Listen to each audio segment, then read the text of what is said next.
Implementation Committee.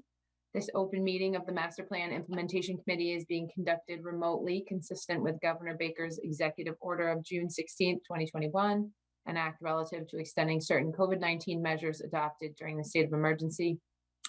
All members of the Master Plan Implementation Committee are allowed and encouraged to participate remotely.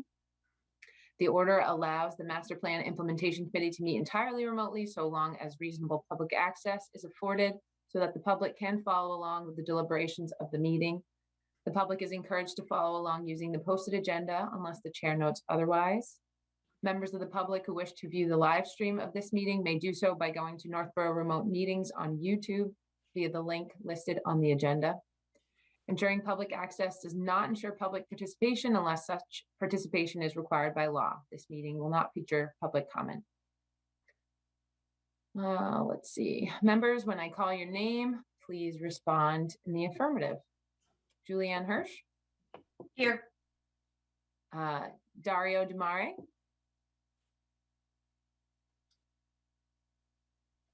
We'll come back to Dario. Rick Leaf. Here, sorry, unmute. Oh, Dario's here. All right. Rick Leaf. Rick, you were muted as well.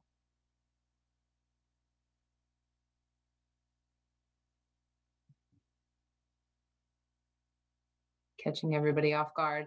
I'll skip over. Oh, there you are, Rick. I don't know what I just did here. You're unmuted now, Rick. We can hear you now.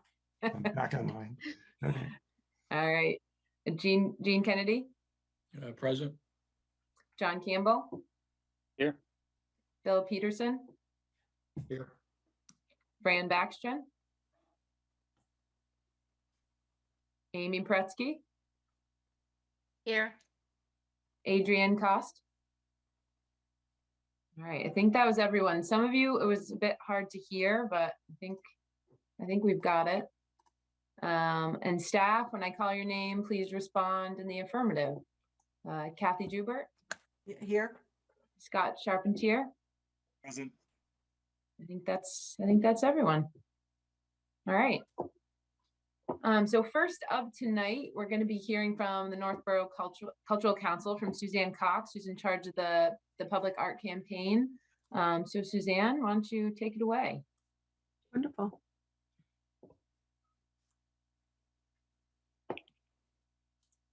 Can we put the share back on? I think you might have to do it yourself, but I'm not sure, Jim. Yep, you should be all set to share. All right, thank you. Yeah, there it is. My name is Suzanne Cox. I'm with the Northborough Cultural Council. Thank you for having us today. Terry is our chair, who's part of NCAT and filming this for the committee. We really appreciate the ability to talk about our new public art campaign that we launched this year. Just to catch everybody up, I'm not sure where everybody is on what the council does, but the Northborough Cultural Council, really, our goal is to elevate the cultural life in Northborough by supporting and encouraging excellence in the arts and the humanities. We do this primarily through administering grants each year that support this mission. We typically grant about 18 to 20 programs that are held in Northborough or by Northborough artists to facilitate and support the arts. In addition to direct grants to cultural programs, we hold an annual Culture Fest of Music and Arts. We've done it for 3 years, so this year will be our 4th. And then this year, in 2021, we launched a new multi-year public art campaign, and that's really what I want to take a moment to talk to you about this evening. The primary goal of this art campaign is really about placemaking in Northborough. We wanted to use the talent and some of the vision of the council members to put art, public art, in a place to make a difference in the connection between people and places in Northborough. Our primary area is the downtown business district in the center of town to really allow art, the public art program, to create this identity and maybe a unique sense of place around that downtown area.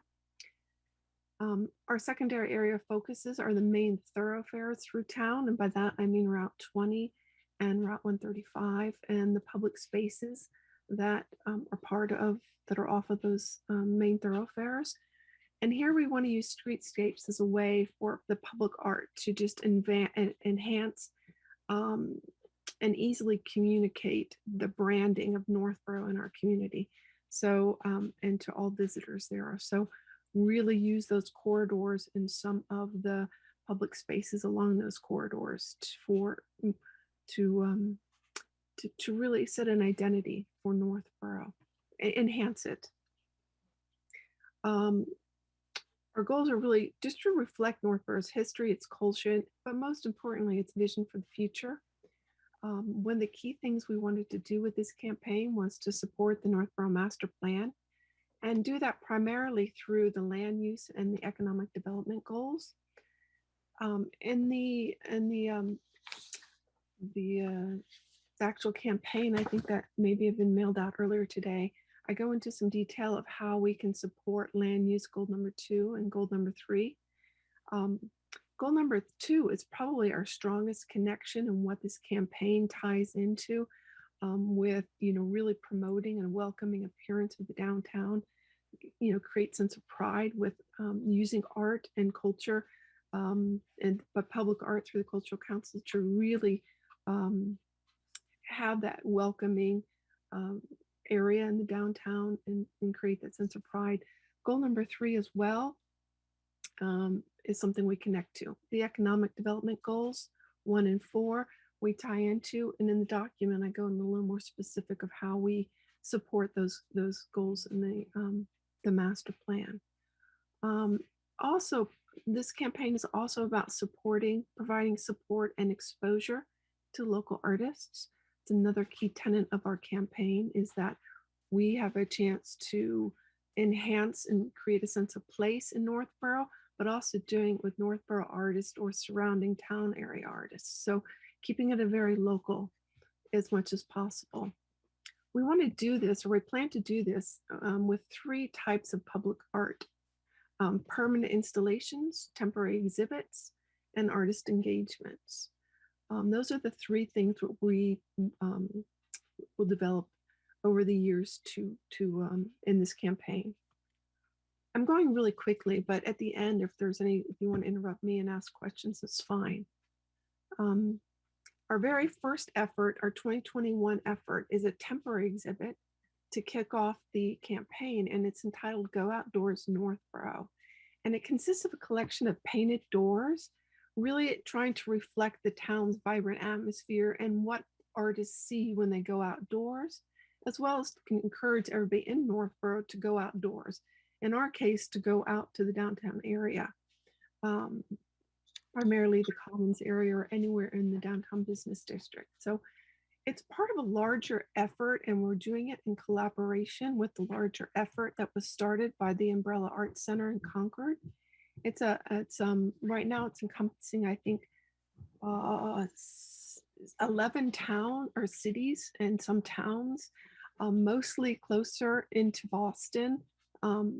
Towns that you would assume with a lot more resources and to do it. We're probably the farthest west who have begun to do this program. It started with the Umbrella Arts Center and the Cultural Council there, working to put up these upcycled doors on the Bruce Freeman rail trail in order to encourage people to go outside during COVID. Here are some 3 pictures, but in the program, there in the larger plan, there's links to the bigger program, and I can show you the towns that are doing this work. We want to follow this with the 2022 project, following our kickoff effort, and it be a permanent public art installation. Our goal at this point is to commission a mural to be painted within the downtown business district, again, to further enhance our sense of pride in our town and connect the residents to the center of town, and start, helping do our part to create that sense of pride and connection to the area. So these are two examples of different types of murals that have been put up, one in Lynn and the other in Boston. Some reflect community, others reflect nature. What we would reflect would be something we'd like the public to help us decide, or certain interested parties. We don't have a particular agenda on what the mural would be, only that it would complete this goal. I'm going really fast, and I apologize. What we're talking to you tonight about is because we really do need to work collaboratively with the town, with you as the implementation committee, and other town committees, as well as the businesses and any interested residents, to make this campaign successful. It would be more for us to have the level of success we want. We want to have stakeholders on some of these committees help us understand what it would take. We have, we're staffed by our volunteers, or people with art backgrounds and cultural backgrounds and music backgrounds. So we have a lot of ideas that flow through our committee.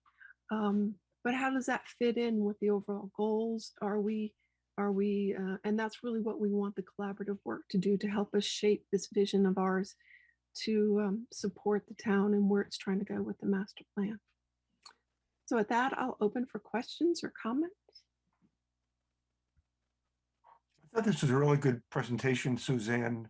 My first impression is that I think when we choose a consulting company to work with to develop the strategy for what this downtown revitalization, or whatever we're going to call it, is going to look like, there's going to be people who work with a consultant to provide ideas from the community into the plan. And it would seem to me the Cultural Council should have a seat on that committee. So as these things are being discussed, these kind of ideas can get brought forward, and then see, as the plan starts to roll out as to what's going to be happening, how these kinds of things can be done and where they should be done, and how they play into other things that are going to be recommended to be done, in the area.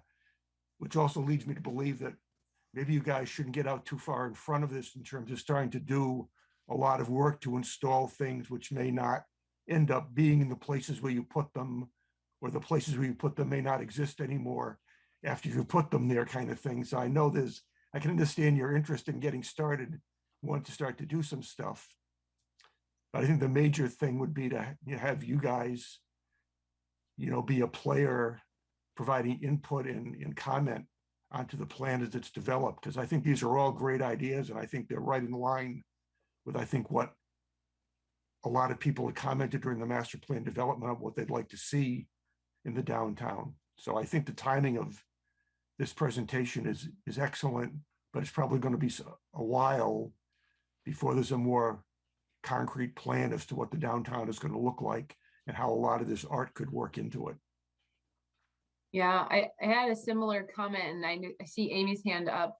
I think this is great, and I do have a question about how you decide where you're going to put the doors. But for the permanent installation, I feel like it would be great to kind of, I don't know how the timing is going to work out, but kind of have it work simultaneous with the downtown master plan or vision that Rick was kind of talking about, because I was wondering, where you're thinking of putting a mural, and what if that particular building or place is changed or goes away. So I had the same kind of idea as Rick on that, but I think this is great. And I was just wondering, how do you determine where the doors are going to be placed? Because that project is already underway, and I think it's great. So we would ideally, and we're following this, I'm in open communication with the Commons Committee. Ideally, in the downtown area, the Commons being one, it's a temporary exhibit. So we're talking a month to maybe 45 days, depending on scheduling stuff. So it's not meant to be, maybe up to 60 days. It's not meant to be it won't impede property in any way, because it's an introduction to an awareness of what the campaign's all about. So, as well as generating interest. Yeah, I guess my question was more, it wasn't a concern about impeding anything. It was just more of a question about, are you working with business owners to, put them in front of businesses, or is it all going to be on town-owned property, or just curious? Well, it's town-owned property. The original project and the original concept is to put it along paths. Right now, we have two sets of public paths in our public. We have the path along in the commons, and we have the path on the in the park on 135 Ellsworth Park. So the original concept is to integrate these doors, which are doors of nature, and we're talking 9 doors max. So we're not talking a huge amount. 7 artists and then 2 honorary artists to put them on paths so that they're set off paths. And I can show you examples on the Bruce Freeman Rail Trail where they're set maybe, 7 feet or 5 feet off the path. So as you're on the path, they're just dispersed along the path. They're down now because it was a temporary exhibit. The other towns, some towns have put them in a park, and there's photos of that. In Arlington, where they're just in maybe there's 6 of them just kind of stationed along an area in a park or a common area, a town public space. So we're focusing on the public space, ideally the commons, but we weren't solid on that. It was depending on response, but we were funded for 7 doors, so we have applicants or submissions for that, so we're good with that. We have an idea of what to do, but we don't want to. We would love to hear input. Some people say, well, maybe half one place and half another, or all one place. That's what the dialogue and understanding how other people view it and what they think would be the biggest bang for the buck, is why we're here and why we're starting conversations with the town, with conversations about it. So that's very helpful to know, because I kind of felt like you had already decided. So that's helpful. So you're looking for feedback on locations, and things like that. I mean, I can sit here and tell you, I can draw a vision and everything that would be perfect, but that's not what the project's about. Everybody sense. So getting everybody's feedback into it. It's designed in a certain way. It's designed to be seen from a walking path. I mean, that was the initial, and we are working in collaboration with a larger area, a larger effort. So, keeping that in mind. As far as the 2022 or 2022 project of a mural, again, so far we've done is create the sense of what we want to do next year. We've put in grants for money from the state because it takes money to make this happen. Without that, it's not it.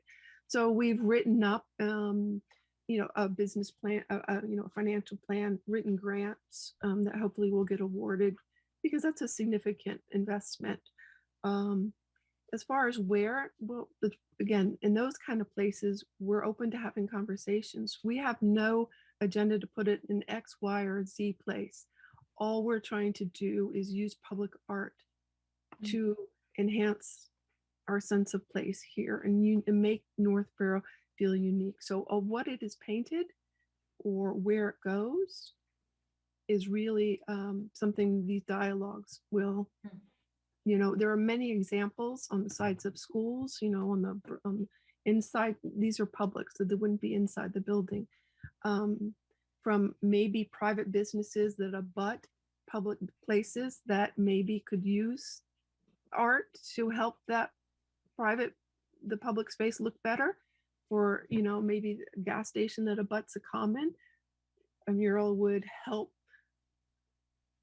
diffuse the commercial presence. Right. I want to, there's two Huh? people that have had their hands up for a while, so I just want to make sure they have a chance to ask you a question. Okay. So Amy, we're open. We're not trying to. Yeah. Great.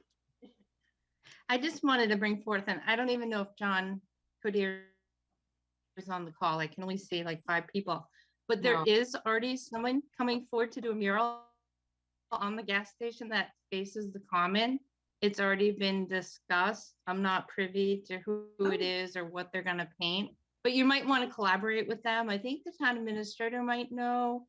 it was an artist who was, this is what I've heard, it was an artist who was donating their services and it's already, I think, in the works. I was told great. about it almost a year ago, so I was actually surprised that it hasn't happened yet. So I don't know if it's still in the works, but I know it's been discussed by some people and I think it's going to happen. But I don't know anything about it. I don't know who's doing it, Oh, what the interesting. design is, but it was an artist that had brought forth it to the town. And I do think some people might know. And the second one, I think the doors is a neat idea, seeing them on the presentation, being temporary in the town common. I think it would look nice.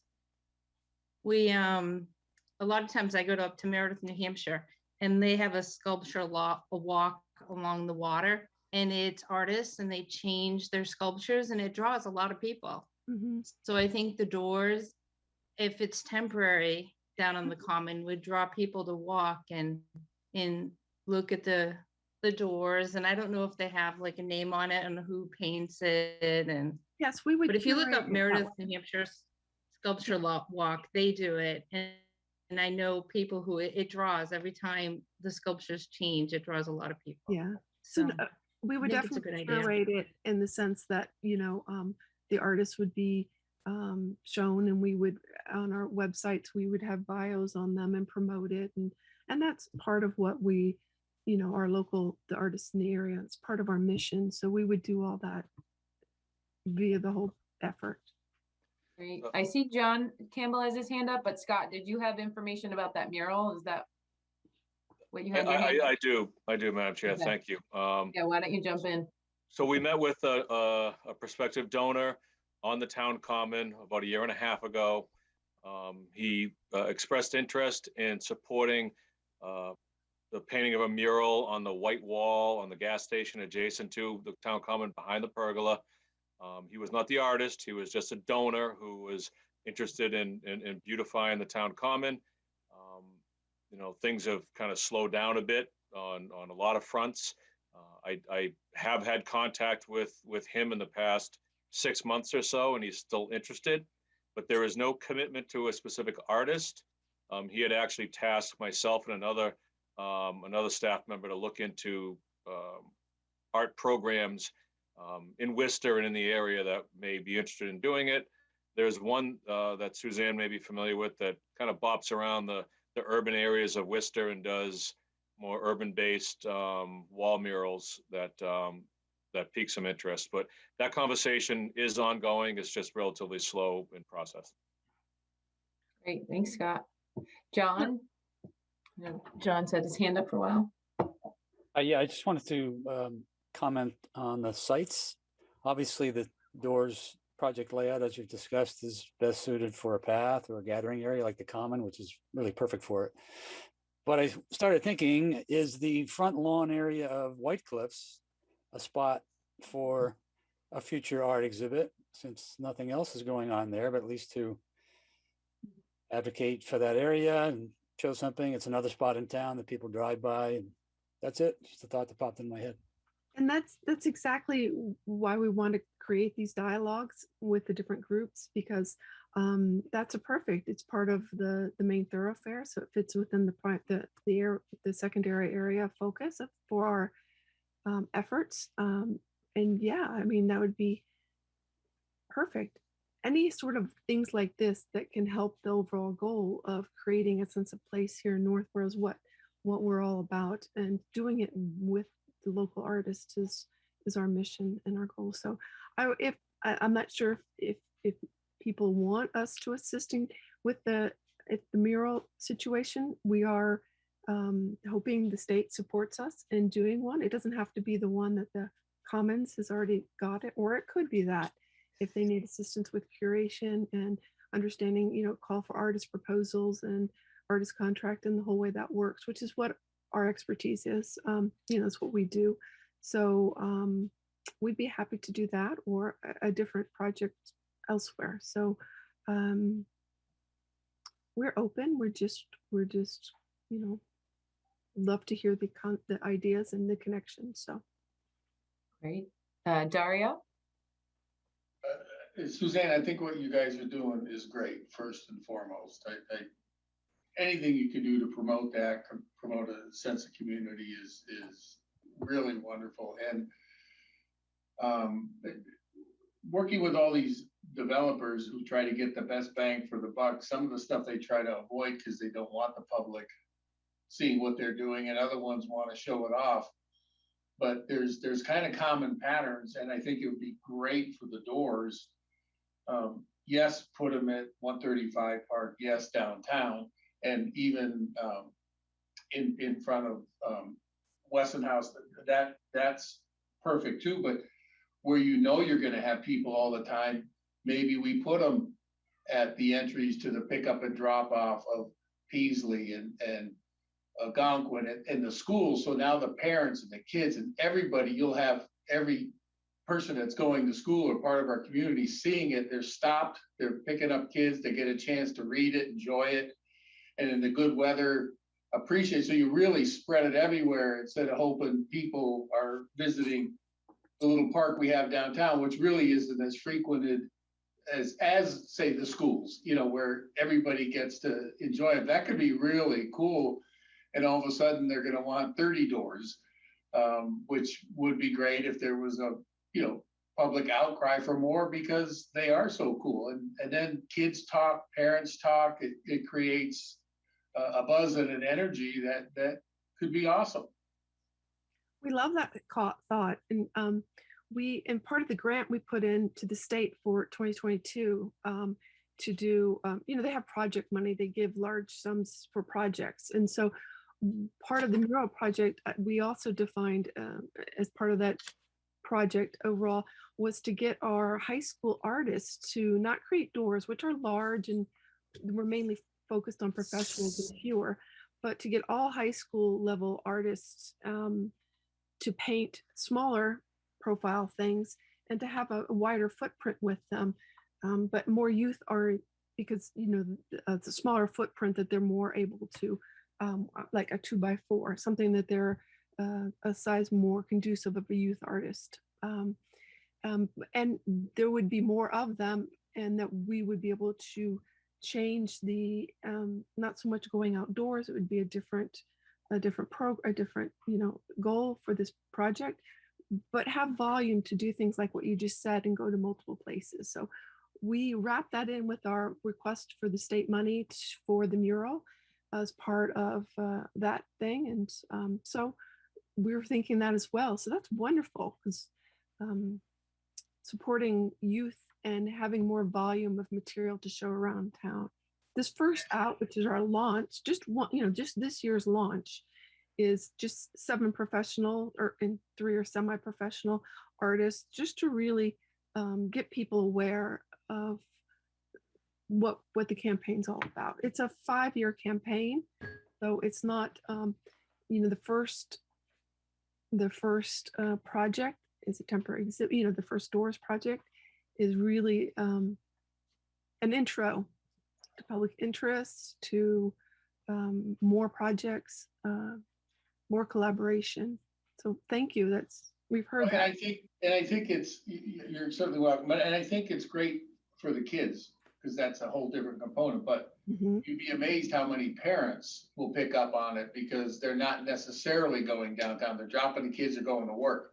And then you get that exposure because they are going to go to the school. So you're going to get every part of town, at least the people that are coming and going to the schools. And so it hits the adults and the children and creates that buzz, if you will, for the total spectrum. Anyway, that's So we look at these as many projects is what we hope to do in this campaign, all with slightly different goals, targeting slightly different, all for placemaking, but different goals and different aspects of it for different targeted communities, like you've mentioned, and really, public spaces. So, and hearing what people think is needed and what would be a good idea is how we're going to make sure we develop projects in this campaign that, hit the mark.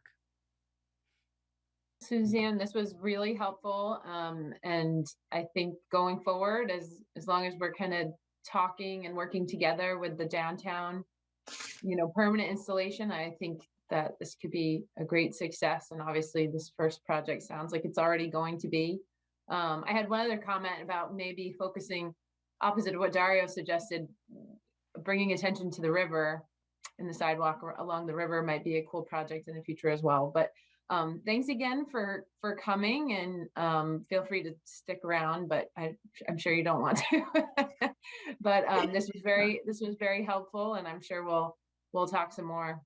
Okay, and there's much more in the document if people have a chance to read. It's only like 9 pages. It's not really heavy reading, but there's much more in there. And again, we'd love to collaborate on next year's project. If something's already going in, we have funding for it. Some funding, I mean, they can be expensive. So we'd love to bring whatever or do an independent project if that's needed as well. So thank you. Oh, great. Thanks so much. All right, next up, and we're running a little behind, but I think this is going to be a really important discussion. And Rick's going to lead us in reviewing kind of all the sidewalk and pedestrian improvement and bike improvements within the master plan, all those various goals. And so Rick, I'll turn it over to you. Okay. I think what we'd like to do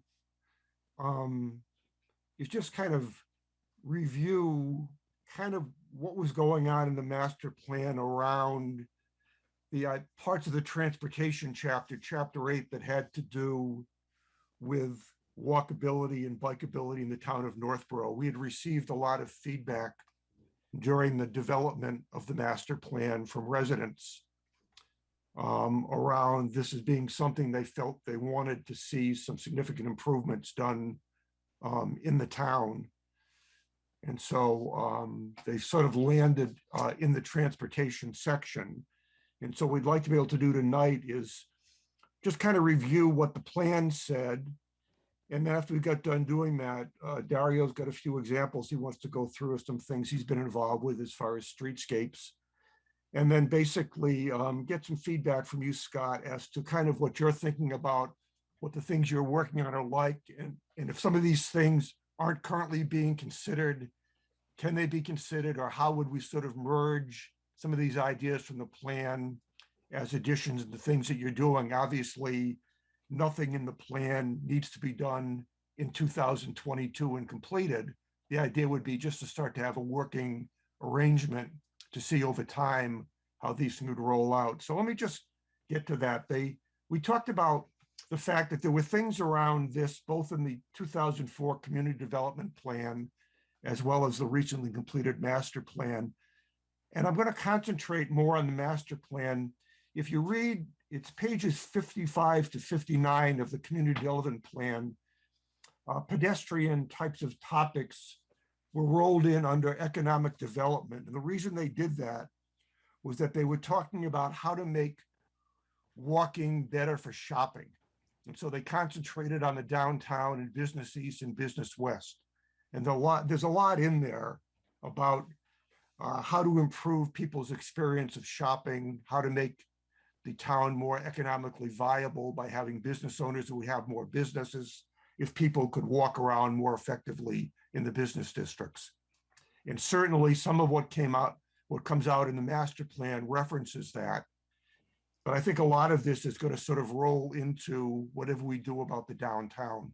So the downtown isn't going to really talk about business east and business west.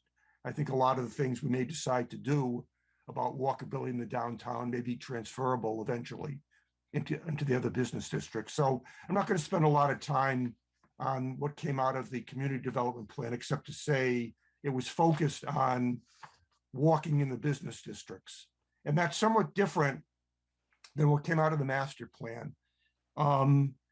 Two of the key findings at the beginning of chapter 8, one said, major corridors lack adequate pedestrian and bicycle accommodations, such as consistent, well-maintained sidewalks and on and off-road bike paths.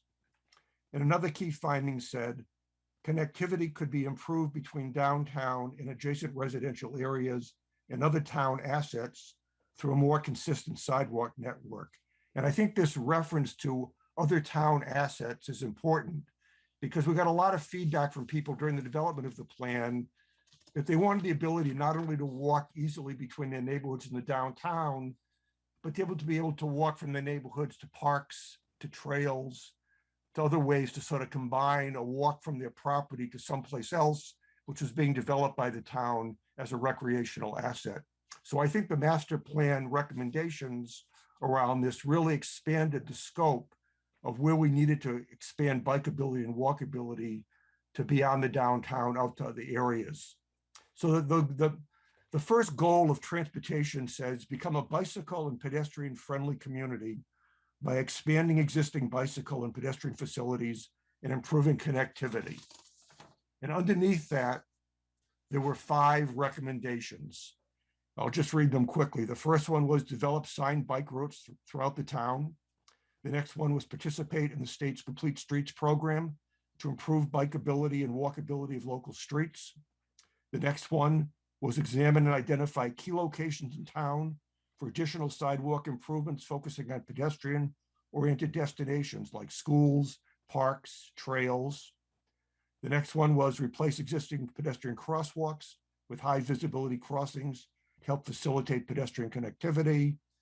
And the last was develop a plan to upgrade all existing pedestrian facilities as appropriate to meet current accessibility standards. What I want to concentrate in is the first one and the third one about bike routes throughout town and connectivity to these different town assets.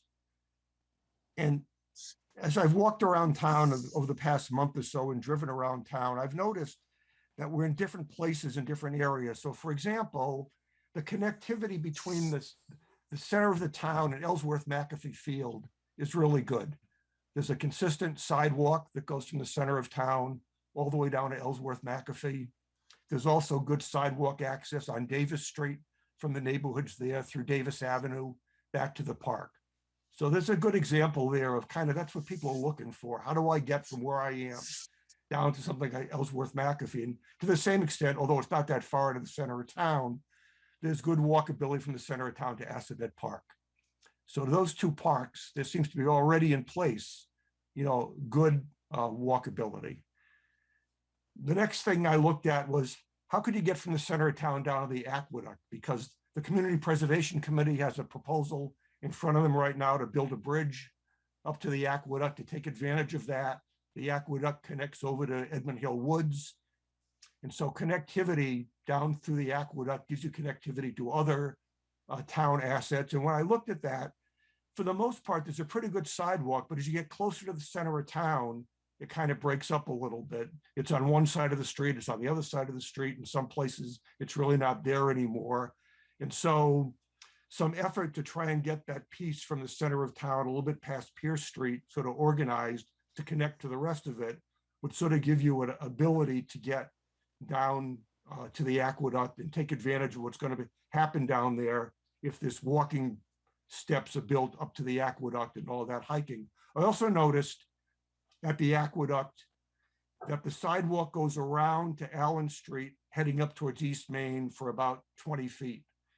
But it'd be interesting if it would be possible at some point to extend the sidewalk up Allen Street to East Main Street where there's connectivity already with the sidewalk up to Route 20.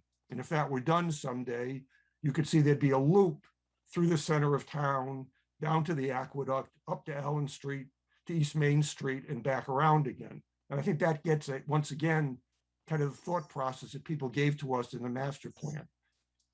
The other thing I'll bring up as an example is Kearney Park down the end of West Main Street. It's a lot of use. And there's a good sidewalk from the center of town that goes up to where the old Santander Bank used to be, and then it stops. And if someday that sidewalk could be extended down to Kearney Park, there'd be walkability from different neighborhoods in the center of town down to that asset. So I'm not bringing this up to say that these are all things that need to be done immediately. It's only to say that these are the kinds of things that people had in mind when they were talking to us about the master plan. And so as we talk about the ongoing plans that you have, Scott, for sidewalks in general, complete streets and everything else, if these kinds of ideas could be rolled in and we could start to develop a hit list over a number of years that would sort of expand our ability to get from neighborhood through the center of town to these trails and parks, that would sort of fit what kind of come out of the plan. So that's walking. Now, the other thing is biking, which I know is a more difficult concept at this point, but there was a lot of interest through people who came to the meetings to talk about increased bikeability in the town. And I'm not sure what, if anything, is currently on the agenda for that. And if not, you know, what we need to put in place to think a little bit over time about how we would do that and where we would do that. And once again, to what extent do some of the programs you're working on with the state, like Complete Streets, sort of play into that. So I guess what I'm trying to bring up tonight is just to sort of lay out kind of what we heard from people about these kinds of things, and then see over time how we could sort of work into the plans that you have and the DPW have to sort of continually address some of these issues. And once again, there's nothing about this that says it needs to be done immediately. Some of this stuff may already be in the works. Other things may be longer term or take more work to do. But it'd be nice if someday we sort of had a plan built out over time that would address these things. And if money had to be spent, built into the capital plan, or if there's state funding to allow it, to work that back in. So that's kind of what I wanted to review tonight, just to make sure that there was kind of a general understanding among all of us on the committee, as well as with you, Scott, as to kind of where the plan was trying to head as far as this went. And I think with that, I'll just take a minute before we turn it over to Dario to see if anybody in the committee has any other comments or input as far as that goes before we get to Dario. Hey, Rick, I just wanted to build on your example because it's really helpful to me to hear examples in town and what we might do. And that was, you talked about walking from town to Ellsworth McAfee. And I was struck by that. It's a pretty long walk. Some might do it, but you'd be more likely to bike there. And so as a target for a bike path, what would it take to achieve that down South Street from town to Ellsworth McAfee? Just as an example. John, yeah, I mean, I live on 135, so I see a lot of people do walking more than used to, but also having biked from my house elsewhere in town, a lot of times people are pulling up on the sidewalk and walkers are not happy about that, and it's not safe. And a lot of kids do bike on the sidewalk on 135. So I think if we're going to think about a bike lane, that would be a great one to think about. I wanted to add too, the whole idea, and this is more of a question for Scott, and I know you had your hand up, Scott, but Rick was talking about where the sidewalk kind of ends between the Aqueduct Bridge and downtown. It kind of gets small, and how do goals from the master plan, like improved sidewalks and walkability like that, translate into approvals for structures? I know there's a building on Hudson right now that's got approval to move a little closer to the road.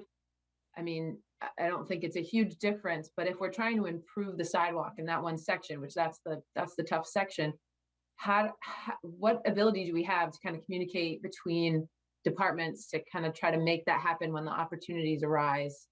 And the last thing was, I had kind of brought up to a few groups this idea, and it wasn't my idea, but I was just messenger of the Aqueduct Trail and improving that to make it a bikeable trail. But it does achieve a lot of these goals. I mean, it could connect, if it were to be bikeable, it could connect the high school, Bartlett Pond, Peasley School, Edmund Hill, the Aqueduct Bridge to downtown. I mean, a lot of really cool things.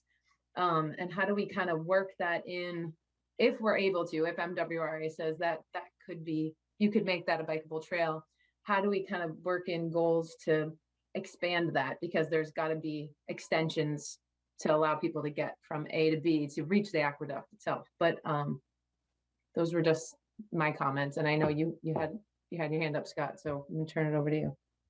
Thank you, Madam Chair, and thank you, Rick. So the quite a few things were touched on. A lot of them we're aware of and we've been working on. First off, Ashley, anytime a submission goes to the planning board, it goes through DPW review. We actually met out on site at that property location for the reconfiguration of the loading dock at that building. And two of the primary concerns we had, one was pedestrian access while the vehicles were parked there. And second was how the vehicles get in and out of that loading dock. So that's always a focus of mine when I do reviews. I always envision, you know, my wife with a baby carriage trying to get past whatever somebody's building, and I want that to be safe. That's a priority in our reviews. So we did consider that. And Rick, the connectivity comments that you made, you know, we're aware of several of those. When we redid Allen Street 4 years ago, we added a Bitcoin curb on the you know, downtown side of Allen Street. So that'll be the west side of Allen Street, in order to accommodate a sidewalk. We did a property survey there as well. We're aware of a couple easements that are required to build a sidewalk connecting Hudson Street to East Main Street. It's a small section. It's a logical connection to tie in the Hudson Street kind of trailhead over on Allen around to East Main Street where our recreation facilities are. So that's an easy link connection.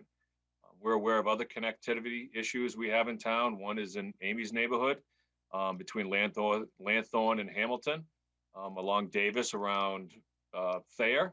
It would connect Indian Meadow to Northgate. That's an important connection. And those types of connectivity issues, those come out of the Complete Streets program. I'll give you a brief update on where we are with Complete Streets. We have a consultant on board and under contract. We've developed a draft policy. The goal right now is to go before the Board of Selectmen in January at a public hearing to present the Complete Streets policy, obtain some public comment, have the Board of Selectmen consider and hopefully adopt. Once that policy is adopted, and that policy is very general in terms. It's sort of a state standard that says every project we do, we look at bikeability and walkability as part of the project, so that, you know, that's in the forefront as we're considering different roadway improvements. Once the policy is adopted by the selectmen and accepted by Mass DOT, which I hope to occur in January and into February, March and April, we prepare a grant application to Mass DOT. They will fund up to 75% of the prioritization plan development, and that's where the real public involvement gets engaged. The prioritization plan is exactly what Rick was talking about, looking at destination locations and areas of need, getting a residential neighborhood to a school, getting the commercial district on bicycles to the recreational facilities, and identifies those connectivity gaps. We submit that to Mass DOT after public input and charrettes. They approve it, and at that point, we're now eligible for action grant funding to actually construct these things. As you know, the new sidewalk construction process can be long and costly. For example, if we were to add a sidewalk, which is completely logical from Ridge Road to Bartlett Street on Maple Street, that would connect two schools. It would be a critical connection. That's not an easy process. There's no closed drainage there. When you put a sidewalk in, you put a curb in. When you put a curb in, you've now raised the grades in front of people's front yards 6 or 8 inches. So there's a lot of considerations during new sidewalk construction that can be costly. That's where the Complete Streets funding comes in substantially. So the goal and objective is that by this summer and next fall, by this coming summer of 2022 and fall, we have a prioritization plan and we can come together on what we want to submit for grant applications to fund new sidewalk construction. As far as the existing sidewalks that we have, we've completed an assessment of everything we have. We have 32.4 miles of sidewalks. We have 210 wheelchair ramps. Of the wheelchair ramps, 90% of them are non-compliant and need to be upgraded and or replaced. The goal and objective as we do sidewalk reconstruction is to replace the wheelchair ramps. So what we're doing is fully compliant and accessible and provides access for all users. In FY20, in calendar 22, we're doing some sidewalk reconstruction adjacent to the roadways we're rebuilding. Stratton Way and Warren Drive are two of them, for example. They're residential neighborhoods. The roads are in bad shape. We're going to be replacing the sidewalks in conjunction with them. If you look at our town-wide sidewalk network, we've mapped it all. We know what our sidewalk condition index is. It's currently rated as 72. Sidewalk condition index is very similar to a pavement condition index. It's like your grades in school. Our pavement in town is a 73.5. It's a C. Our sidewalks are a 72. We know through years of pavement management that we need to spend $1.1 million a year to kind of maintain that, low to mid 70s grade on our pavement. I just got the draft report from our sidewalk analysis, and we're in that $150,000 to $200,000 a year range to maintain or slightly improve our sidewalk condition index. So we're in the process of gathering that data and coming up with a capital plan and approach going forward for sidewalk reconstruction. So in summary, there's two paths and plans. One, sidewalk condition index and sidewalk management plan, which is to maintain what we have, improve it, and improve the accessibility of our wheelchair ramps. And the second side is the complete streets, which is to connect areas that are currently segmented by lack of sidewalks, and to incorporate, shared lanes, bicycle lanes in areas where there's connectivity issues, such as what you were saying, Ashley, like getting from downtown to the biggest recreational facility we have in town, down a state numbered route. That should absolutely have a shared bike lanes in each direction. There are considerations, everybody's aware of the corner, after above Northgate. That's dangerous. There's some sight distance issues, and you got to consider that when you look at adding bike lanes to it. They're not insurmountable, but that's where Complete Streets money can come in to try to improve safety there.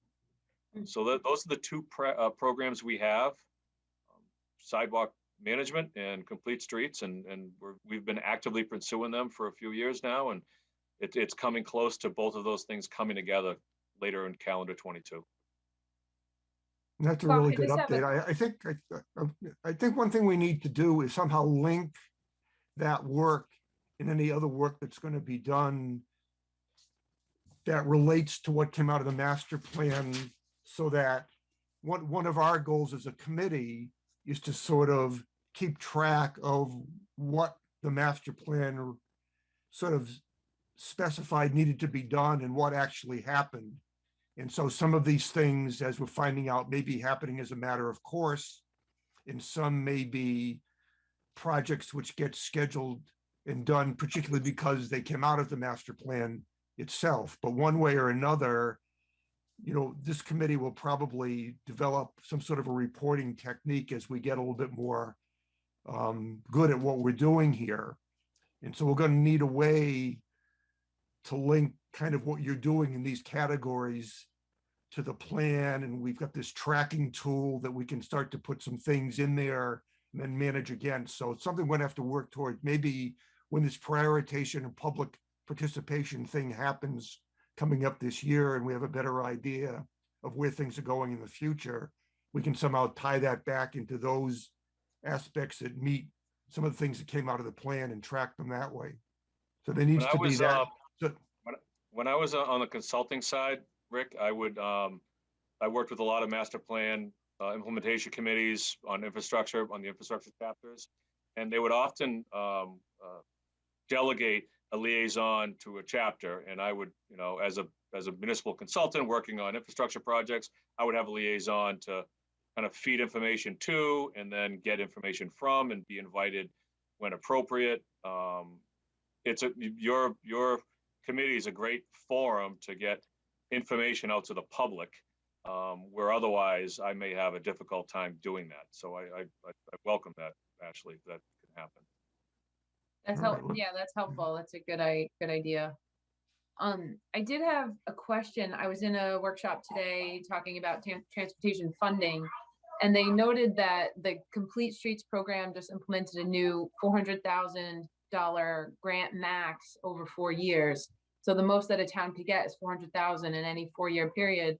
And that was my understanding anyway. And it just is not enough. And so if I'm sure, you've all budgeted the projects that you already have. If there are any projects that go above and beyond, like say this Aqueduct project, which I'm sure, if it were to go forward, it would have its own budget and own grant funding. But have you been talking to the Central Mass MPO and TIP funding and adding that to the pot? Or is that, is it just Complete Streets that you're looking at right now in terms of funding these sidewalk projects?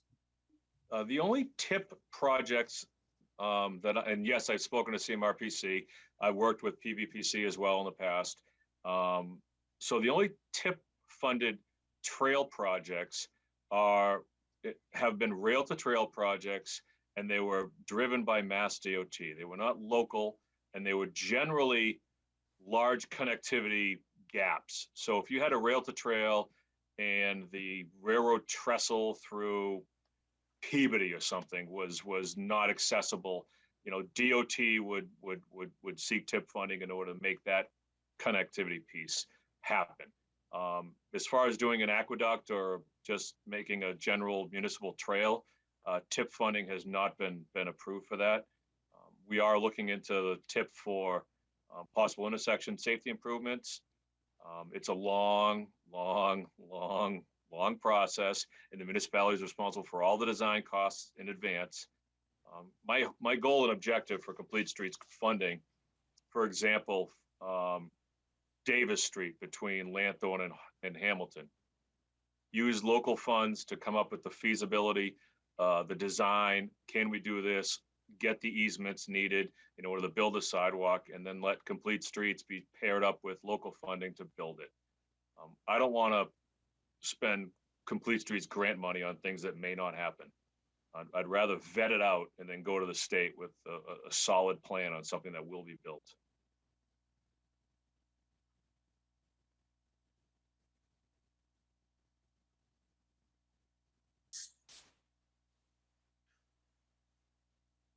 I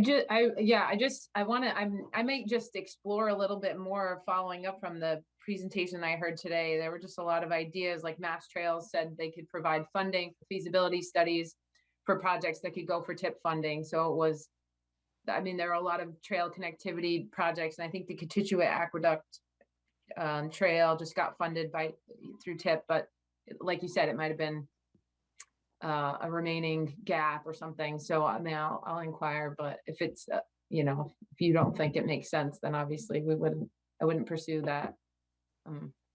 Julianne? Yeah, I just wanted to make a comment that there are certain sidewalks that make a pedestrian, I think, feel safer than other sidewalks. And I'm actually thinking about 135, and probably because that road is becoming busier by the day, but when you walk along a sidewalk that has like a strip of grass or whatever between the sidewalk and the street, that for truth or not, it makes you feel a little bit safer as a pedestrian, I think.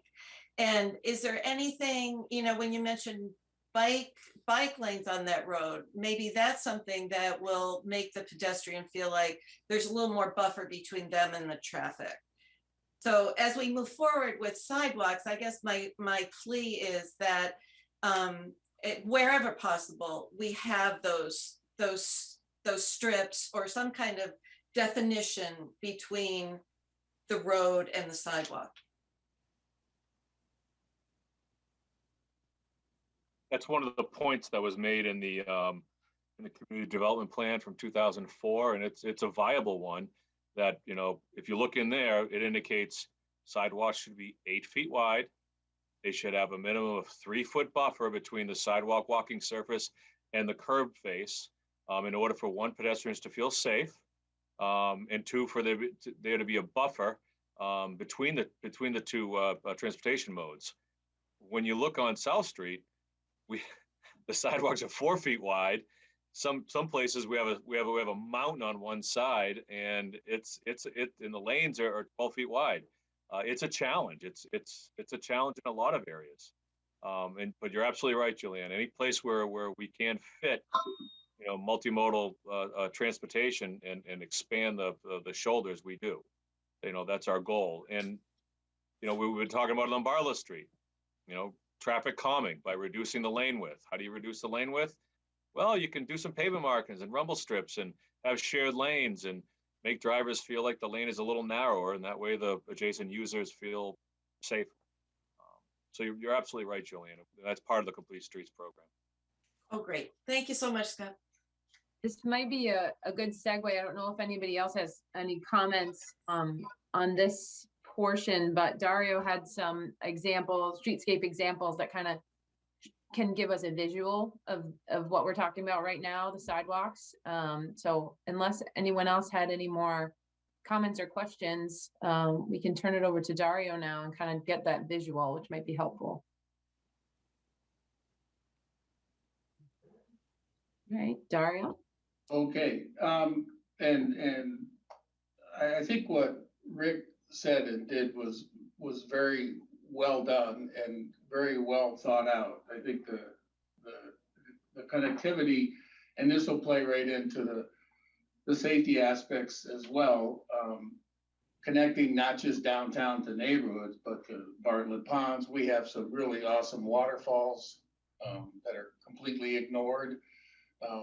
That would be features that other towns don't have, and to be able to visit those and enjoy them would be awesome. Even where the Assabet covers Route 20, it's there, but we've graced it with a parking lot instead of maybe a nice green area to enjoy the waterfall. And those natural features, the aqueduct and everything else, if they are all tied together with bikes and walking paths, that's spectacular. And I think the safety zone that Julian was talking about, with all due respect to Scott, I wouldn't walk past that loading dock in an armored suit on Hudson Street.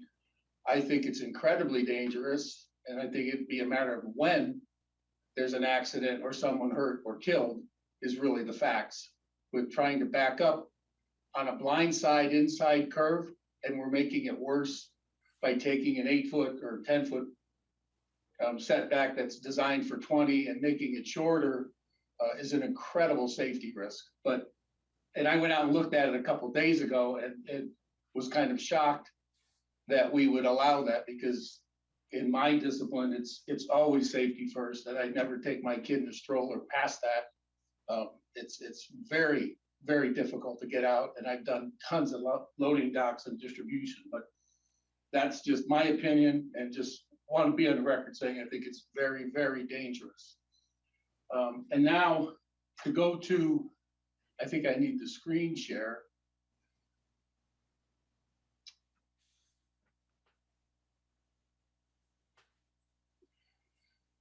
So I was just, I think I'm here. Okay. So to look at, we talked a lot about, and it seems like everybody kind of knows what they want and knows what they don't want. And it was amazing how in the community development plan, this is actually all very eloquently spelled out. I'd never seen that. It was done, almost 20 years ago, but it was very well done. And most of what's there applies, including the 3-foot, it's called the curb zone, where we normally put, I'll just say for simple words, stuff being lanterns, plants, parking meters, different things that support and divide the street parking from the sidewalk. So those are really interesting spots to look at. But this one's really simple. It's very close, and I'll start off with Marlborough. Some of the fundamentals to any good downtown, which we could do, but I think seeing it, we don't have to wonder as much what to do. It's going to be a matter of how we do it, or if we can do it. But there's I'm going to say 6 very basic things that are pretty consistent in almost any good downtown that people like. One is on-street parking. We don't like cars mixing downtown, but every good one you like, and I'll show you from here to the north end, has on-street parking because people tend to be lazy. They want to go in the shop, come back out. They don't want a big parking garage hidden behind somewhere because you took a 5-minute stop and turned it into a 20-minute stop, and then they ignore the downtowns. And I watched that happen once in Ohio, where they put this beautiful curved road with beautiful trees and plants and benches and fountains, and the downtown just shut down. Then they took it all back out, put the street parking back in, and the downtown started to thrive again. It's just how we live, whether we want people to live that way or not. That's just a reality. So street parking is a big deal.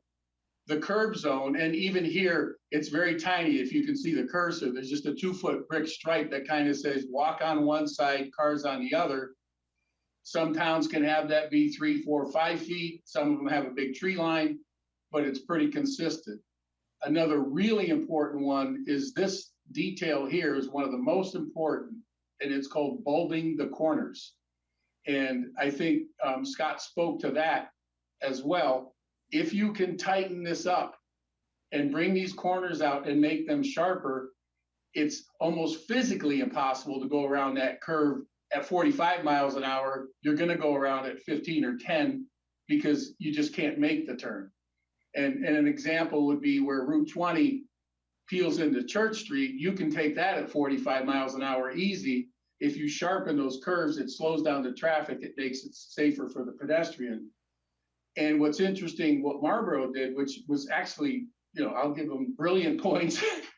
They don't have much of a sidewalk, nor do we. So how do you add trees? You add trees when you bulb the corner. It gives you an opportunity to plant some trees in an area you would not have had with just the 6 or 8 foot sidewalks that we currently have. So that was a really big one, is to do that. The lanterns give you kind of a sense of identity or arrival into the downtown, which speaks more pedestrian, which tells cars to slow down. It's kind of these subtle hints. And then anything you can do with branding or wayfinding, where you start to put up the signs or some of the artwork we were talking about, that also says slow down with your downtown. So I was just going to buzz through some local and not so local. That's Marlboro, but it works. It has some of those fundamental features. It has the curb, it has the bulbing of the corners, it has the lanterns, and it has the street parking. And I forget which ones are here. This is Hudson.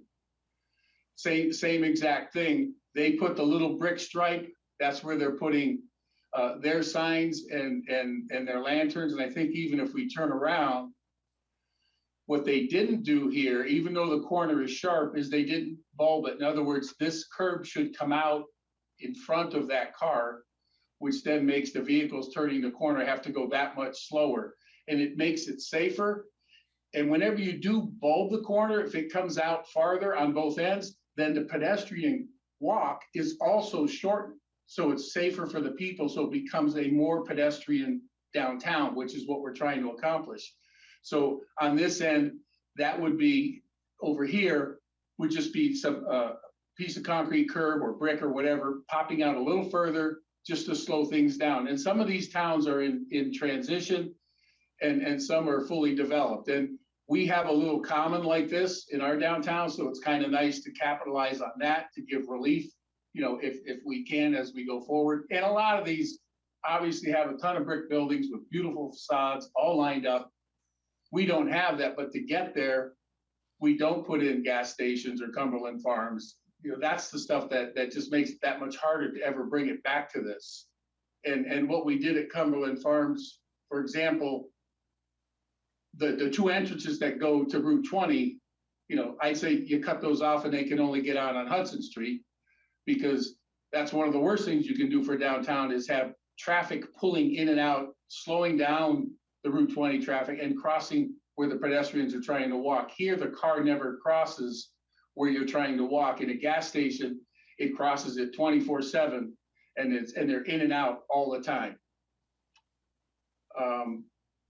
This one's up in Keene, a similar thing. They have the luxury of actually having a center island, but again, they're bulbing the corners here, where they're bringing the corners out as far as the parking, making sharp turns, which slows down the traffic. They have the lanterns, they have the walkways. It's pretty consistent. And again, I'm not like inventing this stuff. It's just kind of a common thread. And our community development plan points that all out, which is wonderful, because I'm sitting here looking at it, saying, well, why don't we do this? And then I'm looking at sketches that we have. We have the answers. We just have to get there. Obviously, everybody knows this. This is the north end. Now they're using the parking spaces for COVID, but the same thing. The corners are tight. The people live there. The mixed use where you can have residential above the commercial, because now the guy, whatever he's having for dinner tonight, they're serving at the restaurant as the meal of the day. You know, that's how these folks live. But the community is, you know, it's a living, thriving, and you feel safe walking in the north end. And I'm flying through these just to give you some basic ideas. Okay. Boy, I don't even remember where I am here. Oh, this is Bend, Oregon.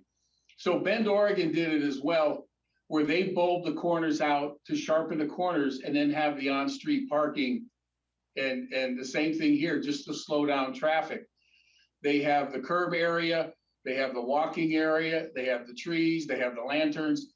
And we could look at 3,000 of these, but they all have a same common thing. It's not rocket science really to figure it out. It's just, how do we get there with what we have?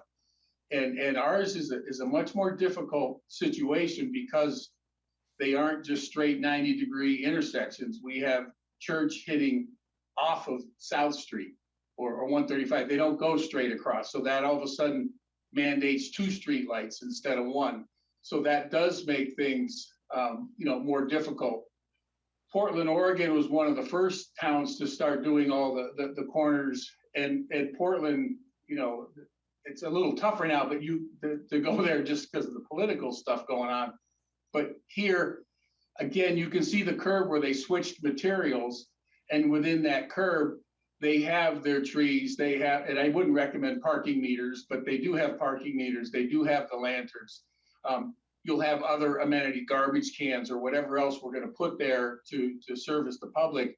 But they will also, in all cases, at every intersection, they pull the corners out to tighten it up, to slow down the cars, to make the crossing for the people safer and make it a more walkable, and in this case, you can see bikeable area, but it's a pretty fundamental commonality across any decent downtown if you want to make it work.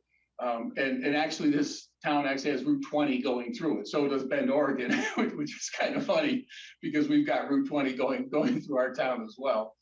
And then this is Shrewsbury, and it's kind of, I only point this out is because they're trying to get there. They have a very similar problem. They don't have the complex intersection we have, but you can see they're starting to get street parking on one side. They are getting in the lanterns. And another thing, as you go down the street, which is kind of interesting, it slows down traffic.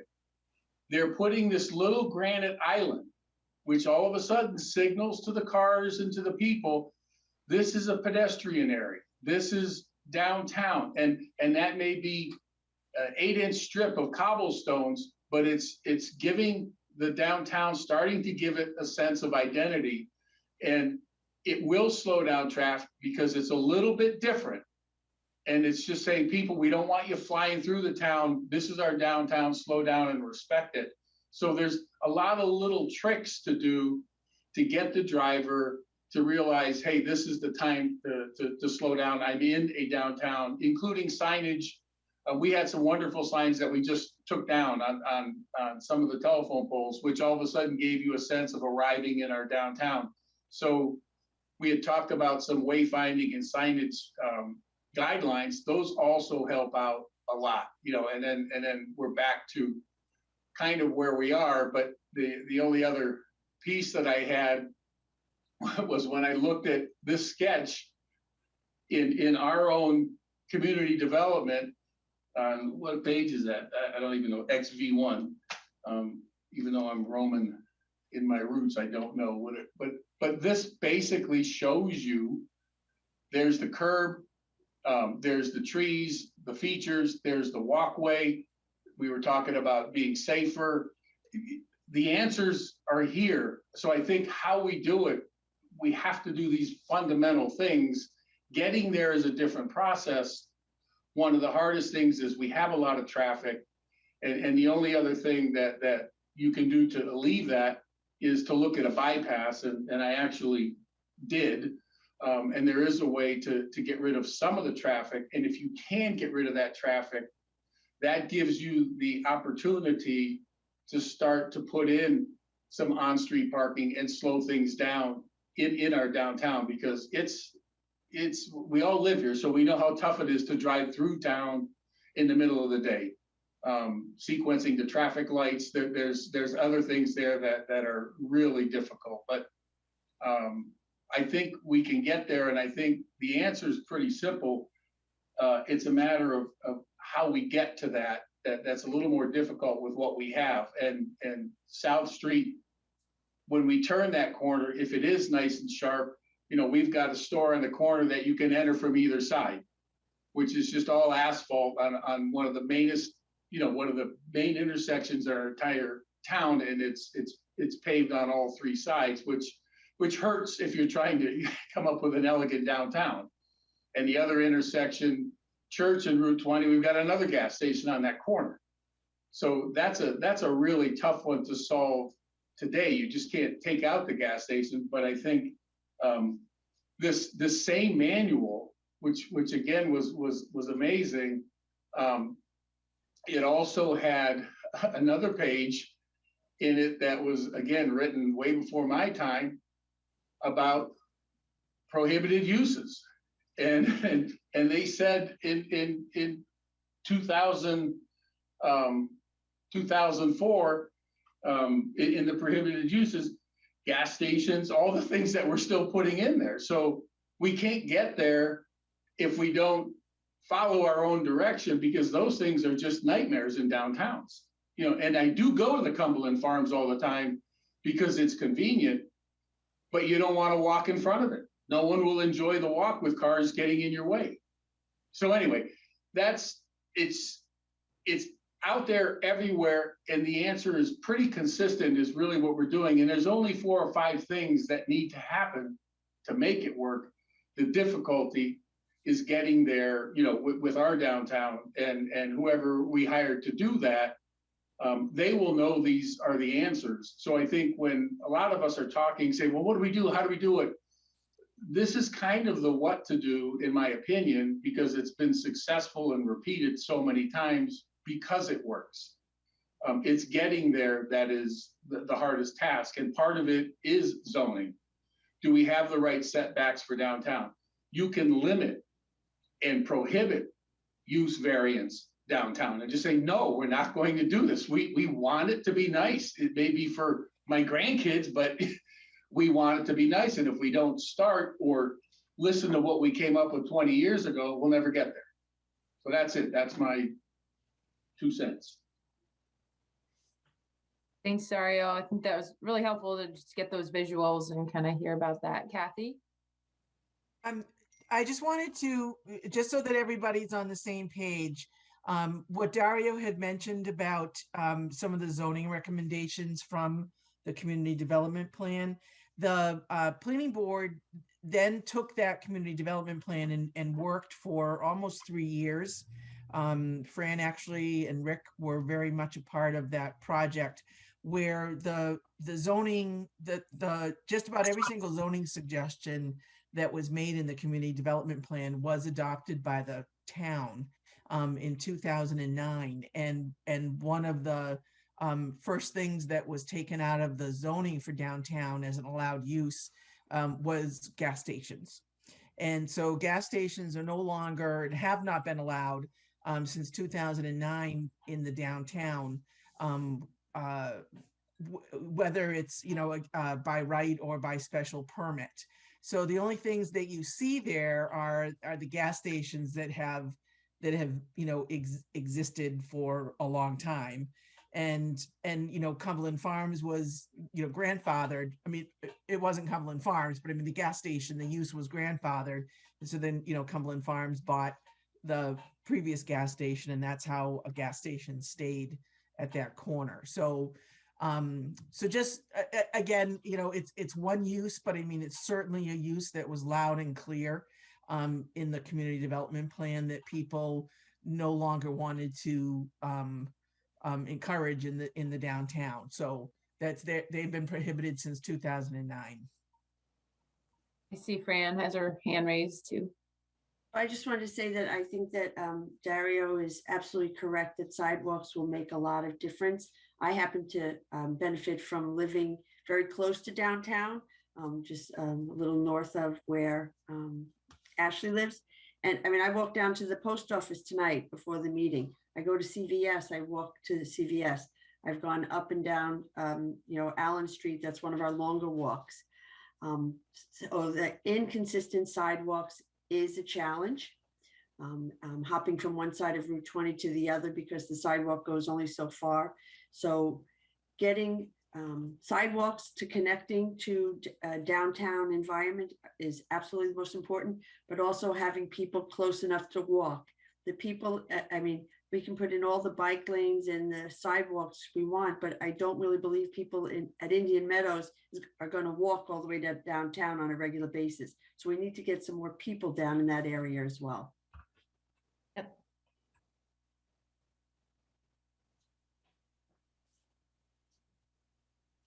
Yeah, I think that point is duly noted, and I think it's important, and I think Rick mentioned this, that there's streetscapes downtown and then there's connections throughout town, and they're two very distinct and separate things. And I think, like you said, the larger connections throughout town, maybe that's more of the biking situation. That's more of focusing on commuters, because I don't think people are going to walk from, up on Smith, near Mount Pisgah down to downtown. And you're right, Fran, we benefit and we get to use. I love that.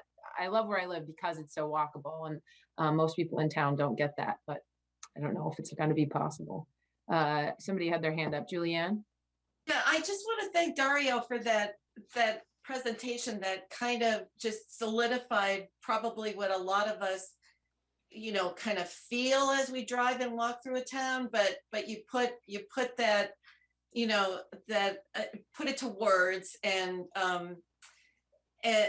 yeah, kind of solidified what we want. And it's, these solutions don't seem that monumental. I mean, we don't need a big dig or, a canal. They might be expensive, but they're clearly not impossible since communities are doing so much of it. But also another comment about gas stations. Okay, they're here to stay. We need them, but this is probably not even in our mission. But as we move towards electric vehicles, those are going to change too. And how can we help that? So those are my comments. Thank you.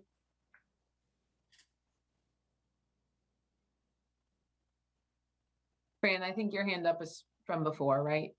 Okay. Did anybody else have any comments?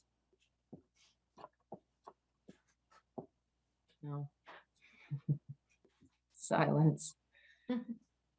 Scott, I think you did mention in one of the past meetings that wherever these sort of changes, like Dario mentioned, can happen, they've kind of been considered. Is that true, or is there something that we can do to help kind of encourage more of these streetscape changes downtown? The photographs that Dario is showing down in different downtowns, they're fantastic. You see them all over the place being implemented. Our downtown is Route 20 for the most part, and it's state highway. You know, my prior employment was in Webster. Their downtown was a state numbered local route like our 135. So 135 is a town road, but it's a state number. So the town has an opportunity to do things along that corridor that we don't have the opportunity to do along the Route 20 corridor. So it's like Dario indicated, there's a lot of challenges to implementing those you know, assets. You know, bump outs at the intersections are fantastic. They're safe. It's a traffic calming mechanism. Even at night, you know, when nobody's parallel parked on the road, you have these curb line bump outs that calm traffic, and that's a tough time of year, a tough time of the day for pedestrian and vehicle interactions. You know, the bump outs slow people down, absolutely. You know, the little buffer, people don't want to walk on that 2 running bond courses of brick. But again, this is a Mass DOT roadway, so it's a bit different for Northborough. That's a challenge for us. Just going back to the workshop I was in today, and obviously I'm not an expert. I have no, you know, that one workshop doesn't make me know what I'm talking about at all, but it sounded like some of the participants today, it sounded like more funding was possible on Mass DOT roadways. I guess maybe for that tip funding, is there more of a chance to get funding, but maybe there's a longer line, or I guess well, I've done tip projects, and you're in that, and Kathy can you know, echo it. You're in the 5 to 8 year window to get things done, and we're just on the, you know, south side of that window after the intersection improvements. You know, that was all tip funded. They went through an exhaustive public involvement process to get to where they are today. You know, to see, I don't see a feasible approach to convincing Mass DOT to rip up what they built maybe a decade ago. At least in that core area from, you know, from Hudson Street and Patty Lane over to kind of Church toward Monroe. Yeah. Okay, that's helpful to know. Thank you. Can I just make a comment on a kind of different subject for a second? I thought the presentation from the Cultural Council tonight was really good. And for me, the big takeaway was we need to make sure they're plugged into the development of the downtown plan. They have a lot of good ideas and things they want to do, I think could be very useful. And input they give the consultant could be very helpful. They represent a constituency and a group of people that could do something that could really help form what could come out of the plan. So I thought that, you know, was very useful part of the discussion. I think we have to be careful. I think other people are probably going to want to come and present to us because they know we're sort of in charge of this whole planning process, especially the downtown. But we have to be careful that we don't sort of get positioned as kind of the clearinghouse for great ideas that people have for the town of Northborough. And then we spend a lot of time in our meetings feeding back about, oh, you could do this, you could do that, or don't do this, or don't do that. To the extent that somebody presents something to us and it fits our mission of managing the master plan, and maybe that person or that group can play into the master plan rollout, that's good. But I thought tonight, not that the comments we gave back to Suzanne were inappropriate, but we sort of switched our emphasis from the master plan for a while to talking about art in the community. And I mean, it was an interesting thing to talk about, but that's really not kind of what the purpose of our meetings are. So I just think we have to be careful, as I think it will make sense over time. Other people want to come to these meetings, and I think it would make sense to invite them. We just need to be careful that we manage the way we approach it is, okay, this is what you want to do. This is how we think you could be helpful to the plan. And thank you very much. And then if any of us want to get involved with the actual projects they're doing, maybe do that offline outside of these meetings. So I don't want to be overly critical because I think a lot of good stuff came out, but they were on the agenda for 15 minutes. And until Ashley finally was able to sort of calm Suzanne down, we were 45 minutes into the meeting and we're having a good time talking about art and where to put it. And that really wasn't the purpose of her presentation, just to let us know what they were thinking about. and how they might fit into the planning process. So just a word of warning as we do this in the future to sort of keep our focus on what our main mission is. Yeah, I think it was helpful that we were able to learn about their long-term permanent installation and that we should work together, but beyond that. Yeah. I think, Gene Kennedy, you had your hand up. Yep. I just wanted to go back to Route 20 again. I think, from what Kathy said, a lot of zoning adjustments were made after the 2004 plan. But in hindsight, it does not seem that even though there was a public participation process for the Mass DOT and the Route 20 improvements, that those pages 55 through 60 of the 2004 plan were reflected in what we have out there. So we understand we're working sort of in reverse of the way it should be done, right? We should have a downtown plan, and then that drives how the streetscape should look and the throughway and the throughput of the vehicles. So we're working sort of in the opposite.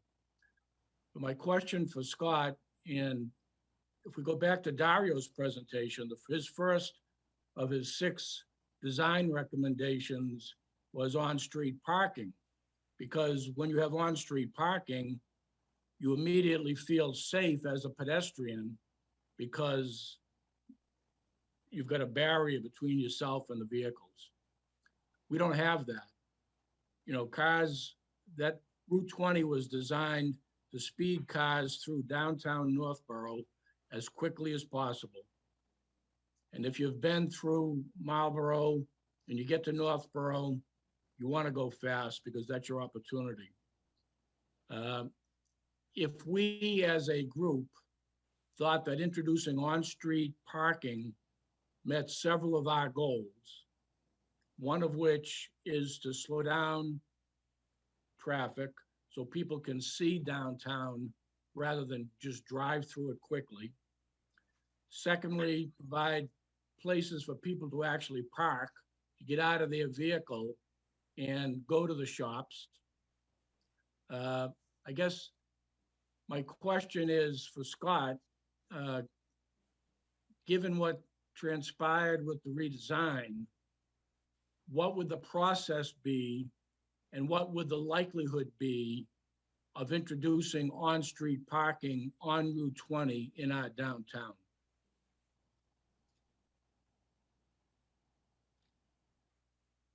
Through the chair, Eugene, we could certainly approach Mass DOT to discuss it. I'm not exactly sure where you're thinking on-street parking.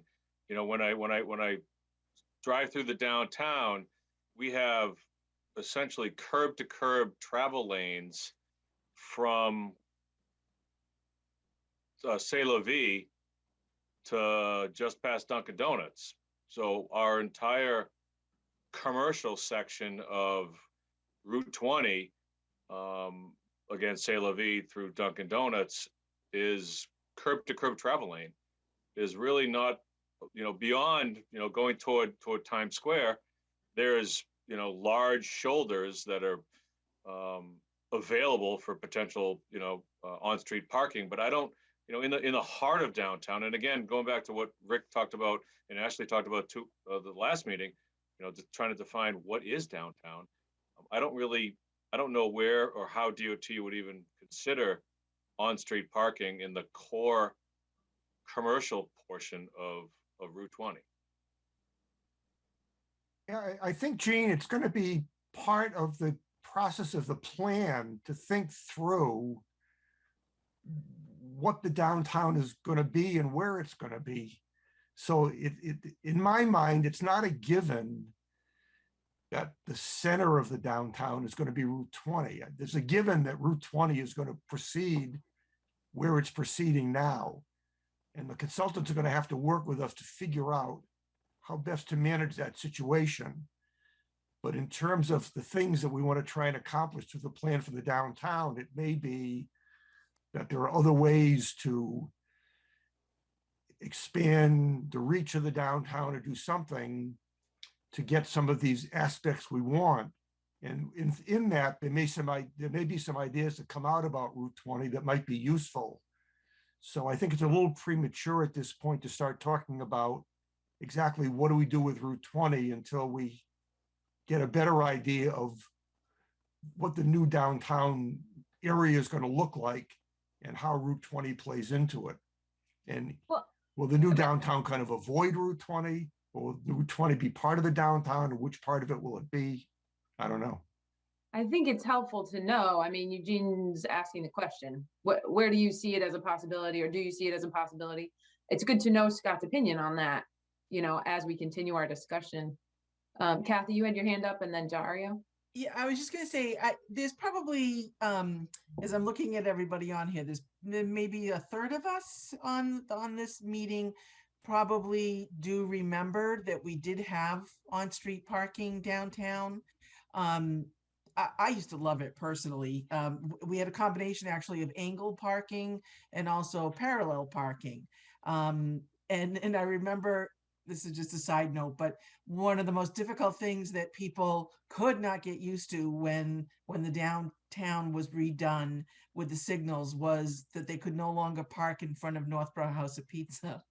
And it was comical, but it was also frightening because people would pull up on the railroad tracks and they just were bound and determined to still park in front of that establishment, as opposed to, you know, having to park behind it like we do now. But so we did have it. We did have both kinds of on-street parking, and I, you know, I mean, I agree with both, of course, with both Dario and Scott, in the sense that these are, you know, some of these suggestions are very common methods that the state does employ and does let towns do it on certain roads.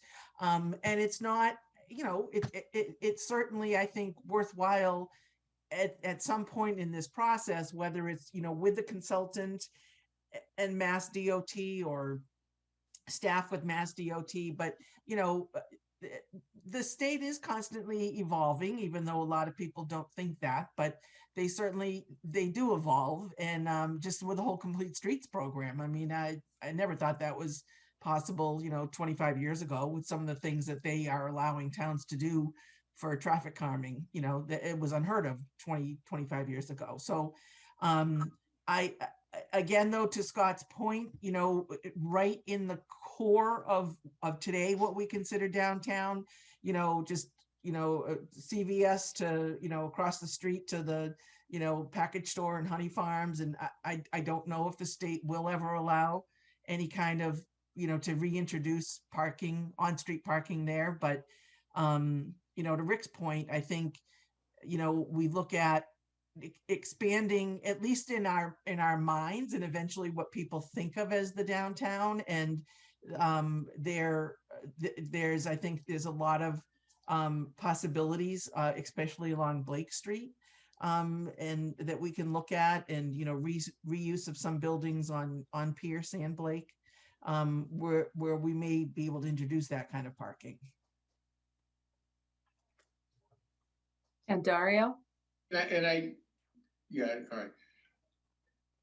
It's interesting to hear we had the downtown parking at one time, because that's what happened in my hometown when they took it out, and then 20 years later they put it back, and it was the main drag. And my hometown, actually in Ohio, has Route 20 going through it. It's amazing how that street can go everywhere. One other way of accomplishing that, and again, whether it is where it is now or somewhere else, that's, I think, for all of us to try to determine. There are many towns, such as Marlborough. Route 20 does go right through Marlborough, but they put in a bypass. They put in a Route 85 bypass. And if you put a bypass in, to go back to Scott's point, if there was a bypass from Route 20 to Church, because a lot of the traffic that goes through our town, not to our town, but through it, if you hit your GPS anywhere east of Main Street and say, I want to go to anywhere west of Main Street. I don't care if it's California, Ohio, Albany, or Worcester. It's going to send you through downtown Northborough, onto Church Street, onto 290, and there. And everybody's living with Waze and Google Maps, and that's how they're going to get there. If there's a bypass, it sends you around. If you get a bypass, you eliminate a lane. If you eliminate a lane, you can get parking. So, and I'm not saying that's what we should do, but there are ways to do it. It's just thinking a little bit outside the box. And many of the towns do have Route 20 going through. Shrewsbury's starting to, they did a couple little things to slow stuff down there. Even with the little cobblestones on the center lane, they have some street parking. It's a little bit off their main intersection, but it looks like they're working towards it. And again, that's Route 20. And I think the difficult thing that we have, which Scott and everybody sees this, is our intersection doesn't line up. And that just makes it that much worse that Route 135 tees off at 20 and Church Street tees off somewhere else. So we can't even get a traditional intersection, which it just makes it that much more difficult. So I don't know the ultimate solution. I don't know, to Rick's point, if it should be where it is. Intuitively, it feels like it could be, but when we're doing all this, whatever we do, if there was a bypass, and that could tie together all the walking trails and hiking trails, and do the big picture thing as opposed to solving one problem, it could maybe do 5 or 6 problems, and all of a sudden it makes sense. So there's different ways to try to accomplish this, and whether it ends up where it is now or toward Romaine's is yet to be seen. But there are ways to do it if we want to do it. And I think it's clear, I mean, we weren't going to be talking about the downtown plan scope tonight, and we'll be talking about it in January, hopefully, but I think it's clear that traffic is a big topic. It's a big piece that will need to be addressed in that plan when we start looking at the add-ons that Donnie had mentioned, some of the analyses that should be asked for within the scope. So. All right, did anybody else have any more comments or questions on either the streetscape or the trails and pedestrian and bikeability before we move on? All right. So I think next we're just going to review the minutes. Did anybody have any comments on the minutes from last meeting? I had a couple of comments, if nobody else does. Kathy, should I just rattle these off for you, or is Michelle just gonna watch? Oh, you're muted. Sorry about that. Sure, if you or anyone else, whatever changes you make tonight, Ashley, if you have a marked up, if it ends up just being comments from you, if you have a marked up copy, you Sure. can just send it to me tomorrow, and Michelle can incorporate those, those changes. It'd be Okay. helpful if you just stated what they were, Ashley, so the rest of us know what they are. Yeah, pretty simple. Page 3, third paragraph from the bottom, it says, Mr. Leaf and Mr. Coderre asked Mr. Coderre if it was possible that decisions made about buildings such as the old downtown hall and old fire station will happen cooperatively as the study goes along. I think by the study, it meant the master plan study or plan. So I just wanted to clarify that so we know what the study is.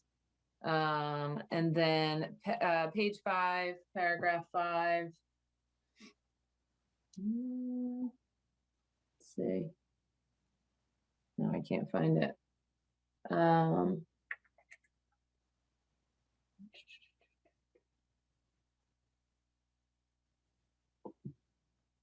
Well.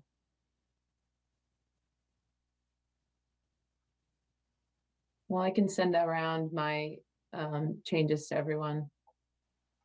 Or they're made. It was just changing an and, changing a but to an and. It's not a big deal, just a clarification. That's it. So do I have a motion to approve the minutes? I move that we approve the minutes as amended. A second? Second. Amy? Oops, sorry. All right. Take a roll call. Julianne, Aye. Dario, I, Rick, Aye. Jean Kennedy, Yes. Adrian, Aye. Jean Cahill, Aye. Fran, Aye. Amy, Aye. John, Aye. Millie, Aye. Bill. Aye. All right, minutes are approved. And I think that was, I lost my agenda. The only other thing, Ashley, I mean, I think you've already alluded to it, but I had just written down the status of the scope for the downtown plan, but Yep. we're anticipating that Donnie will have that out to people before your next meeting, which in your next meeting right now would be January 20th. Okay. And I know Donnie wanted to know, or wanted us to discuss where things are at with the spreadsheet, the shareable spreadsheet, and the sharing mechanism. He really wants us to be able to use that, and so I didn't know where that was at. Yeah, I couldn't agree with him more. And what I think I'll end up doing is talking to Donnie to see if perhaps it's just taking long on our end. IT is down a whole staff person. So what I can do is give Donnie a call tomorrow or Monday and see if it's something that he would be able to help us do through VHB. You know, Yeah. I don't know the mechanics of that, but I'll follow up on that. Okay, thank you. Mhm. All right, and if anybody has anything else, let me know. Otherwise, I'll look for a motion to adjourn, but, oh, Kathy? Actually, I just wanted to say, I think most everybody on the meeting is aware of this at this point, but this will be my last meeting with you as I'm retiring at the end of this month. So I think, thanks, Bill. I think pretty much, well, the most people are, the word has gotten out, not that it was a secret or anything, but you know, it just filters out. I'm obviously very excited to be retiring, but it's also bittersweet because this is a project that's near and dear to my heart, and I absolutely loved working on with the steering committee, and you know, I've just barely started, you know, with all of you as the implementation committee, but you know, I have complete trust that that this project is going to continue to move forward. And it's been very exciting because this is the third master plan that I've worked on in this community, and each one has had you know, some success in being implemented, but I think this time around, with an actual implementation committee in hand, and with lots of funding possibility, lots of funding period, and lots of funding possibilities, that you know, there's a real chance that that most of the objectives and goals of this master plan is going to be accomplished. And it's been a pleasure to work with all of you. I'm sorry it's only been a few months, but I appreciate all of your work, and I'll miss you. I'll miss working with this committee. And thank you all for all the work that you're putting into this. Thank Well, you. congratulations, Thank you. Kathy. I don't, Thank I guess I remember, I knew that you were retiring, but I didn't know it was so soon. And I didn't know this would be your last meeting. Yeah. So, oh, congratulations. Yeah, We're really gonna miss you though. Thank you. Thank you all very much. Kathy, your mark and legacy are woven into this plan and this committee, and it will live Yeah. on. If only, if allowed through the chair, if I say on occasion, what would Kathy say about this? Of course. You're gonna be in the background the whole time. Thank you all and good luck. Good luck with this. Good Thank luck to you. Thank Oh, you. and happy Kathy. holidays. That's That's right it. for We won't everyone, see yeah. you. Yeah. Happy, yep. Merry Christmas, everyone. Merry Christmas. Merry Christmas. You have to make a move to adjourn or no? You do, yeah. Do you want to make one? Right on I schedule? didn't know if we were ending, but, Pretty much sounded like a motion. congratulations, Kathy. and Sounded Is- like a motion. I'll Did I make a second Dario's motion? motion. To Who is adjourn. that, Bill? I'll Bill second seconded? Dario's motion. All right. All right, I'll take a roll call vote. Julianne, Aye. Dario, oh, you made the motion. Yes. Rick? Yes. Gene Kennedy, Yes. Adrian, Yes. Gene Cahill, Yes. Fran, Yes. Amy, Aye. John, Yes. Millie, Yes. and Bill. Yes. All right, well, thank you guys and have a great holiday season. And Kathy, we'll miss you, but congratulations and relax. Take a nice long break. Thank you. Thank you very much. Merry Christmas.